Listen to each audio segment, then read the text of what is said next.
కార్యక్రమంలో మధ్యాహ్నం 2 దాటిన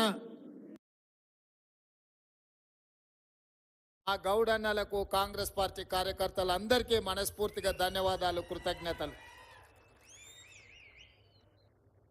మీరందరూ ఈరోజు కష్టపడడం వల్ల, ముఖ్యంగా ఇంతకుముందు మా మిత్రుడు శ్రీధర్ బాబు గారికి ఒక మాట చెప్పిన, ఆనాడు గోబెల్స్ ఏ విధంగా ప్రచారం కల్పించిండో ఈనాడు మన ప్రభుత్వం మన పార్టీ అధికారంలోకి రావడానికి మా గౌడన్నలు గ్రామాన ఈదుల్లోకి వచ్చిన వాళ్ళకు కానీ తాటి చెట్ల మధ్యలో వాళ్ళని కలవడానికి వచ్చిన వాళ్ళందరికీ కాంగ్రెస్ రావాలి అని వాళ్ళు ప్రచారం కల్పించారు. అందుకే అద్భుతమైన ప్రచారం చేయడంలో నైపుణ్యం ఉన్న మా గౌడన్నల సామాజిక వర్గం నుంచే క్యాంపెయిన్ కమిటీ చైర్మన్గా మధు యాస్కి గౌడ్ గారిని కాంగ్రెస్ పార్టీ నియమించింది. ఎందుకంటే ప్రజలతో సత్సంబంధాలు ఉండి మనసులో మాట బయట పడేది ఈదుల్లోనే అని నేను బలంగా నమ్ముతా. ఏది లోపల ఉన్నా మొదటి ముంత కాకపోయినా రెండో ముంతకు వచ్చే వరకల్లా దాపరికం లేకుండా మా గౌడన్నల ముందు బయటపడేది ఇక్కడనే. వాళ్ళు కూడా ఏదన్నా చెబితే సమాజం అంతా ఎక్కువ నమ్ముతుంది. అందుకే కాంగ్రెస్ పార్టీ అధికారంలోకి వస్తేనే కుల వృత్తులకు చేతి వృత్తులకు గౌరవం దక్కుతుంది, బలహీన వర్గాల గౌరవం పెరుగుతుంది అని చెప్పి గౌడన్నలు కాంగ్రెస్ పార్టీకి అనుకూలంగా ప్రచారం కల్పించడంతో ఈనాడు ఈ ప్రభుత్వం ఏర్పడ్డది. గౌడన్నలు పౌరుషానికి పోరాటానికి మారు పేరు. సర్దారు సర్వాయి పాపన్న నుంచి మొదలు పెడితే ఈ ప్రాంతంలో ధర్మభిక్షం పేరు తెలియని వాళ్ళు లేరు. బాలాగౌడ్ నుంచి మొదలు పెడితే మహబూబ్ నగర్ జిల్లాలో ఉన్న మోహన్ గౌడ్ వరకు కాంగ్రెస్ పార్టీకి అండగా నిలబడ్డ నాయకులు.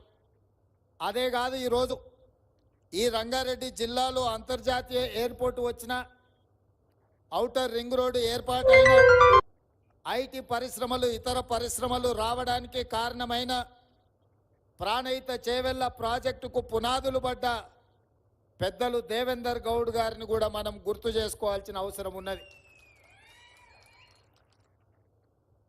ఆనాడు ప్రాణహిత ప్రాంతం నుంచి చేవెళ్ల వరకు వారు పాదయాత్ర చేసి ఈ ప్రాంతానికి నీళ్లు రావాలి అని అంటే ఎత్తిపోతల పథకం చేపట్టాలి అని, అదేవిధంగా ఈ ప్రాంతంలో పేదలకు వేలాది ఇండ్ల పట్టాలు వారు మంత్రిగా ఉన్నప్పుడు ఈ ప్రాంత అభివృద్ధికి పునాదులు వారు వేసిండ్రు. అదేవిధంగా ఈ వేదిక మీద చాలామంది మిత్రులు తెలంగాణ ఉద్యమంలో కావచ్చు, ఈ రాష్ట్ర అభివృద్ధిలో కావచ్చు గౌడన్నల పాత్ర మరవలేనిది. అందుకే కాంగ్రెస్ పార్టీ అధికారంలోకి వచ్చిన తర్వాత 2 బలహీన వర్గాలకు మంత్రులు ఇస్తే పొన్నం ప్రభాకర్ గారిని కాంగ్రెస్ పార్టీ మంత్రిగా చేయడం జరిగింది. అదేవిధంగా 2 శాసనమండలి అవకాశాలు వస్తే మహేష్ గౌడ్ గారికి శాసనమండలి సభ్యుడిగా కాంగ్రెస్ పార్టీ అవకాశం ఇచ్చింది.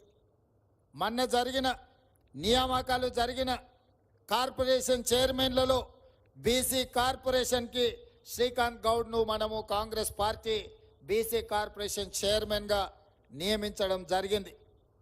కాంగ్రెస్ పార్టీ కార్యనిర్వాహక అధ్యక్షుడిగా మహేష్ గౌడ్ గారిని నియమించినాం. అదేవిధంగా మధు యాస్కి గారిని క్యాంపెయిన్ కమిటీ చైర్మన్గా కూడా కాంగ్రెస్ పార్టీ నియమించింది. మిత్రులారా, ఈరోజు కుల వృత్తులు చేతి వృత్తుల పట్ల కాంగ్రెస్ పార్టీకి నిబద్ధత ఉన్నది. తాటి చెట్లు ఈత చెట్లు ఎక్కడంలో గీత కార్మికులు ప్రమాదానికి లోనే చనిపోతున్నారు, వాళ్లకు రక్షణ కల్పించాలి అని చెప్పి ఆలోచన చేసి ఎవరెస్టు శిఖరం ఎక్కిన మాలోతు పూర్ణ ఆలోచన చేసి వాళ్ళ టీం అంతా మీకున్న ఏర్పాట్లలోనే ఒక నైపుణ్యాన్ని ప్రదర్శించి ఇక భవిష్యత్తులో ఏ గౌడన్న కూడా తాల్లో ఈదులో ఎక్కేటప్పుడు చచ్చిపోవద్దు, ప్రమాదం జరగొద్దు అని చెప్పి వాళ్ళు ఒక నూతనంగా కనిపెట్టి ఈరోజు కాటమయ్య రక్షణ కవచం పేరు మీద 10,000 పంచిపెట్టడానికి ఈ